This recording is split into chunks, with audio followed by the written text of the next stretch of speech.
नमस्कार दोस्तों, आप देख रहे हैं सोशल न्यूज। मैं आपके साथ मोहम्मद अकरम। इस बात को सुनिएगा, समझिएगा और इस बात पे ध्यान दीजिएगा कि किस तरीके से सरकार काम कर रही है। आज आपको समझना होगा कि सरकार किस तरीके से जातिवाद फैलाते हुए दिखाई दे रही है। आज आपको यह भी समझना होगा कि अगर अपराध किसी समुदाय के हाथों होता है, किसी विशेष समुदाय के हाथों होता है, तो सरकार उसको छुड़ाने के लिए किसी भी हद तक जा सकती है।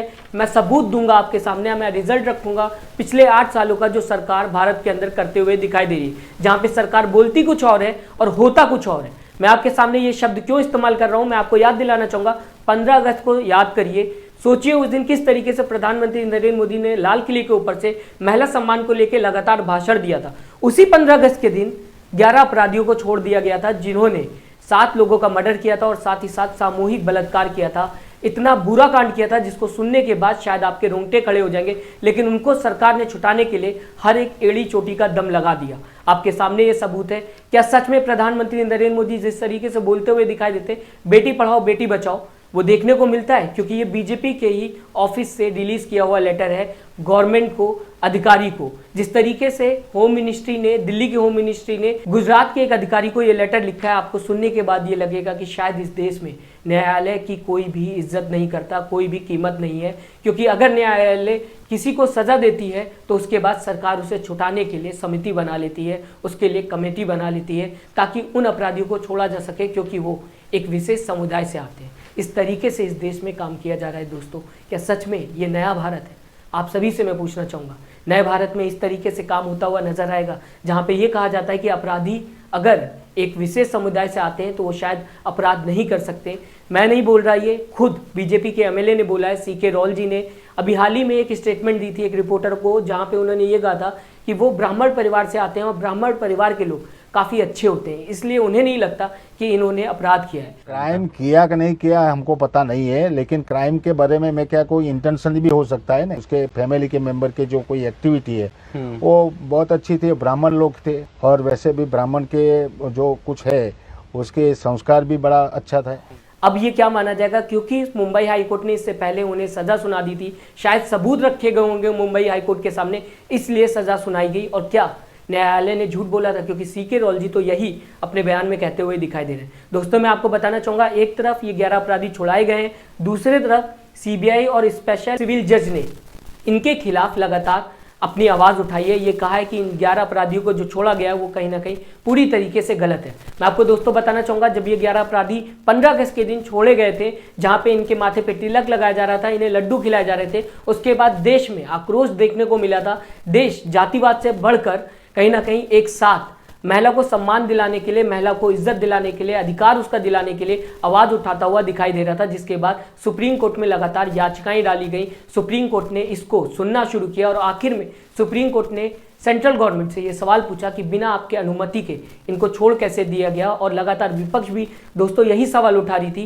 कि बिना सेंट्रल गवर्नमेंट के, यानी कि जो केंद्र में बीजेपी सरकार है, उसके बिना परमिशन के इनको छोड़ा नहीं जा सकता। तो क्या सच में इनका हाथ था? जिसके बाद मैं आपको बताना चाहूंगा कि केंद्र की सरकार कुछ बोलने को तैयार नहीं थी। गोदी मीडिया भी लगातार सवाल नहीं पूछ रही थी, जो कि उसका काम है। लगातार ट्विटर और सोशल मीडिया पे सवाल उठाए जा रहे थे आम आदमी के हाथों से। अब आप समझ सकते हैं ये नए भारत में होता हुआ दिखाई दे रहा है, जहाँ पे कहा कुछ और जाता है और होता कुछ और है। मैं दोस्तों आपको ये सबसे पहले लेटर सुनाऊंगा, उसके बाद मैं आपको बताऊंगा आगे आखिर हुआ क्या है, किस तरीके से उन 11 अपराधियों को छुड़ाया गया है, होम मिनिस्ट्री की तरफ से क्या लिखा गया था। दरअसल सबसे ऊपर इस लेटर में लिखा हुआ है, जो कि आप देख सकते हैं, government of India, ministry of home affairs. इसके साथ ही एड्रेस लिखा हुआ है दोस्तों, जो आपकी स्क्रीन पे आप देख सकते हैं, नॉर्थ ब्लॉक, न्यू दिल्ली। उसके आगे कुछ कोड लिखा हुआ है 110001। डेट इसकी जो दी गई है 11 जुलाई दे रखी है 2022। 2 के बाद लिखा हुआ है, जो जिस अधिकारी को ये लेटर दिया गया था उनका नाम लिखा हुआ है 2 के बाद, Shri Mayur Singh Vaghela, under secretary home department, government of Gujarat, Sachivalaya, Gandhinagar. Subject आप समझिएगा, सब्जेक्ट क्या लिखा हुआ है ये पढ़ना और समझना बहुत जरूरी है। To obtain sanction of government of India on the proposal of premature release of prisoners regarding sir, I am directed to refer to your letter number this. उसके आगे कुछ नंबर लिखे हुए हैं, मैं आपको बताना चाहूंगा। इसके आगे एक डेट लिखी हुई है 28 जून 2022। On the subject noted above and to convey the approval of central government under section 435 of CRPC of premature release of the following 11 persons. दोस्तों मैं ये बताना चाहूँगा ये वही 11 अपराधी जिन्होंने वो अपराध कर दिया जिसके बाद शायद पूरा देश जो है वो सहम गया था।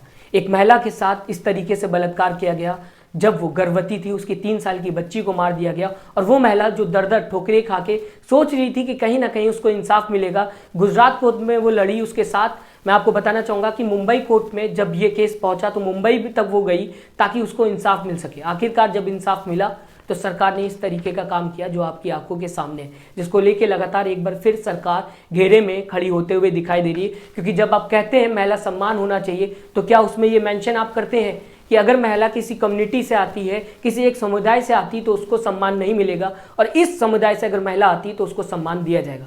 क्या इसमें भी आप कम्युनिटी और रिलीजन डालते हैं? ये कभी भी आपने देश के सामने रखा नहीं कि किस तरीके से महिला को सम्मान मिलना चाहिए, क्योंकि इसमें एक समुदाय से आती हुई महिला को आप ही इज्जत देते हुए नहीं दिखाई दे रहे हैं, आप ही उसको इंसाफ दिलाने के लिए रोक लगाते हुए दिखाई दे रहे हैं। क्या माना जाएगा आपके इस भाषण को जो आपने 15 अगस्त के दिन दिया? दोस्तों मैं आपको वो जो मुजरिम है उनके नाम बताना चाहूंगा। जसवंत भाई चतुर भाई नाई, गोविंद भाई अखारम भाई नाई, शैलेश चीमन लाल भट्ट। इसके बाद मैं आपको बताना चाहूंगा दोस्तों कि 9वें और 10वें नंबर का नाम मैं पढ़ना चाहूंगा, क्योंकि शायद इसमें जो है वो नाम साफ साफ लिखे नहीं हुए हैं, लेकिन आपकी स्क्रीन पे जो आ रहा है उसमें आप नाम पढ़ सकते हैं। मैं आपको 9वें नंबर का नाम बताना चाहूंगा। मिथिलेश चीमन लाल भट्ट, रमेश भाई, रूपा भाई Chandana, Radhe Shyam Bhagwan Das Shah, your faithfully Shri Prakash, joint secretary of government of India. Telephone number इसके नीचे आप पढ़ सकते हैं किस तरीके से लिखा हुआ है। लगातार विपक्ष जब सवाल पूछते हुए नजर आ रही थी तो ये सरकार चुप थी। आज कई सालों बाद जब बिल्किस बानो को लेके इंसाफ मिला, बिल्किस बानो को जब मुंबई कोर्ट ने उसको इंसाफ दिलाया, तो उसके बाद इस तरीके से सरकार काम करते हुए नजर आ रही है। क्या सच में ये सरकार सोचती कि अगर अपराधी किसी एक समुदाय से आता है तो उसका अपराध माना नहीं जाएगा? इस हिसाब से लिख देना चाहिए कॉन्स्टिट्यूशन ऑफ इंडिया में कि अपराध अगर एक समुदाय के लोग करते हैं तो उनको अपराधी नहीं बताया जाएगा, उनको बरी कर दिया जाएगा, उनके ऊपर चाहे जितने केस लगाए जाएं उनको सजा नहीं दी जाएगी। इस तरीके का कानून आज देखने को मिल रहा है जो कि आपके आंखों के सामने है। किस तरीके से दोस्तों आप देखते हैं जब एक महिला को इंसाफ नहीं मिलता क्योंकि वो एक समुदाय से आती है, जिसको लेके लगातार देश में आक्रोश देखने को मिलता है, जिसको शायद गोदी मीडिया भी सही नहीं समझती। क्योंकि अगर गोदी मीडिया सही समझती तो इसे भी इंसाफ दिलाने के लिए मांग उठाती, इसे भी इंसाफ दिलाने के लिए दिन रात खबरें चलाती, लेकिन गोदी मीडिया कुछ और ही दिखाते हुए नजर आई थी। यहाँ तक कि जब गोदी मीडिया को पता चल गया कि शायद बिल्किस बानो का केस सही है तो उसने चुप्पी साध ली। किस तरीके से दोस्तों आप देखते हैं? क्या सच में इसमें समुदाय को लाना चाहिए, रिलीजन को लाना चाहिए? अपना कमेंट जरूर दें, अपनी राय जरूर दें। आपकी विचारधारा क्या है? आप किस तरीके से देखते हैं बिल्किस बानो के केस को? क्या सच में आपको मेरी ये न्यूज़ समझ में आई? अपनी राय जरूर दें, हमें बताएं आपकी राय क्या है, आपकी सोच क्या है। और अभी तक अगर आपने हमारे चैनल को सब्सक्राइब नहीं किया तो जरूर सब्सक्राइब करें लेटेस्ट न्यूज़ के लिए। अपना ख्याल रखें। नमस्कार। चैनल को लाइक, शेयर एंड सब्सक्राइब करें और बेल आइकन दबाना ना भूलें।